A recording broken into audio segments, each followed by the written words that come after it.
और देखिए, पहलगाम की बैसरन घाटी 22 अप्रैल 2025 का वो काला दिन जहां आतंक ने इंसानियत को लहूलुहान कर दिया। लेकिन इसी खौफनाक मंजर के बीच एक ऐसी कहानी सामने आई जिसने पूरे देश को झकझोर कर रख दिया।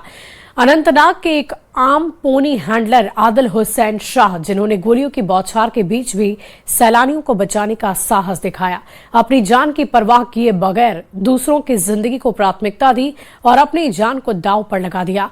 अब हम आपको सुनाएंगे आदिल हुसैन शाह की वही कहानी जो बताती है कि कश्मीर की सरजमी पर इंसानियत अब भी जिंदा है। हर मुश्किल घड़ी में कुछ लोग हीरो बनकर जरूर सामने आते हैं। तो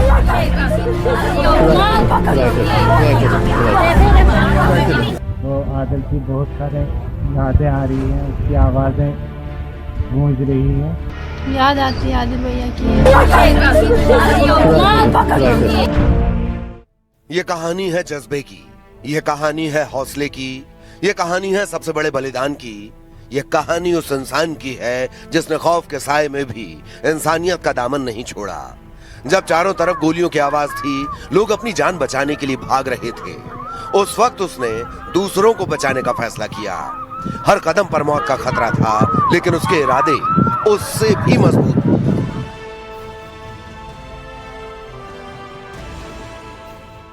उसने घायल लोगों को सहारा दिया, उन्हें सुरक्षित जगह तक पहुंचाया और उम्मीद की लौ जलाए रखी। यह सिर्फ बहादुरी नहीं थी, ये वो जज्बा था जो इंसान को इंसान बनाता है। और जब वक्त आया तो उसने अपनी जान देकर भी उस जज्बे को जिंदा रखा, ताकि दुनिया याद रखे, हौसला कभी हारता नहीं। बड़ा बेटा वही था, वही सब घर का काम चलाने वाला था, घर चलाने वाला वही था, तो उसकी बहुत याद आ रही है। 23 साल का आदिल हुसैन शाह एक कश्मीरी पौनी हैंडलर जो सैलानियों को वादियों की सैर कराता था, वही उसके घर की आजीविका थी, उसी से उसके परिवार की दुनिया चलती थी। बूढ़े माता पिता की जिम्मेदारी, घर की जरूरतें और बेहतर कल के सपने, सब कुछ उसी के कंधों पर था। हर दिन की मेहनत उसके परिवार के चेहरे पर मुस्कान लाती थी, लेकिन 22 अप्रैल 2025 का वो दिन उसकी जिंदगी का आखिरी दिन बन गया। जिस घाटी में वो लोगों को खुशियां दिखाने ले जाता था, उसी घाटी में उसने दूसरों की जिंदगी बचाने के लिए खुद को खतरे में डाल दिया। आदिल सिर्फ अपने परिवार का सहारा नहीं था, वो उन तमाम लोगों के लिए एक उम्मीद बन गया जिन्हें उसने उस खौफनाक मंजर से निकालने की कोशिश की। इंसान जैसे अपने जिगर का टुकड़ा बिछड़ता है, तो अगर अपने जिगर को काटें तो कैसा जख्म महसूस होता है, ऐसा ही महसूस होता है जब वो बिछड़ा है हमसे, तो बहुत ही दुख बहुत महसूस होता है हमें कि उसका बिछड़ने का। पहलगाम आतंकी हमले से ठीक एक दिन पहले आदिल अपने घर से निकला था, ये कहकर कि घर के लिए पैसों का बंदोबस्त करके लौटेगा, लेकिन वो दिन कभी नहीं आया। बैसरन घाटी में जब गोलियां चलनी शुरू हुई तो अफरा तफरी मच गई।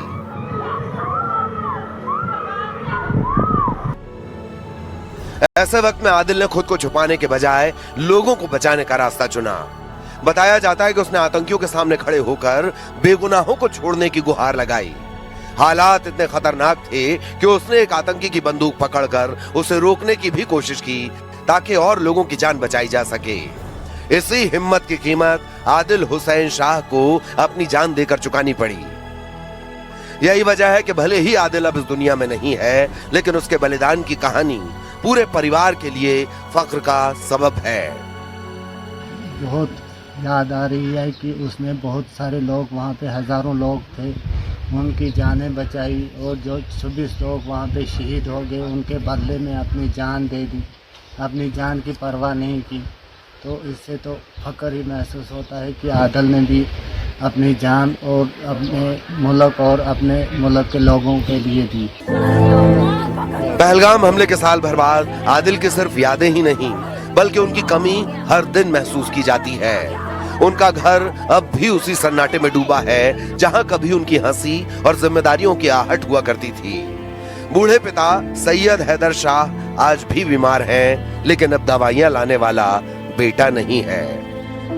माँ बेबी जान की आंखें दरवाजे पर टिकी रहती हैं, जैसे अभी आदिल लौट आएगा।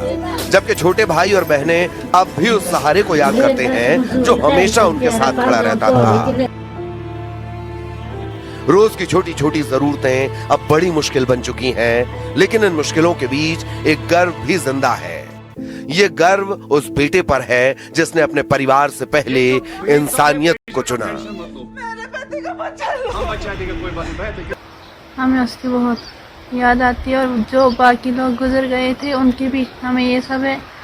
हम फक्र करते हैं अपने आदिल भाई का कि उन्होंने इतने सारे लोगों की जान बचाई है, तो हम उसका फक्र करते हैं। इस घर की हर तस्वीर एक कहानी कहती है, उसके सपनों की, उसकी जिम्मेदारियों की, उसके उस आखिरी फैसले की जिसने उसे हमेशा के लिए अमर कर दिया। पहलगाम आतंकी हमले में आदिल चला गया, लेकिन उसका जज्बा, उसका हौसला और उसकी इंसानियत आज भी जिंदा है, हर उस दिल में जो बहादुरी की असली परिभाषा समझता है।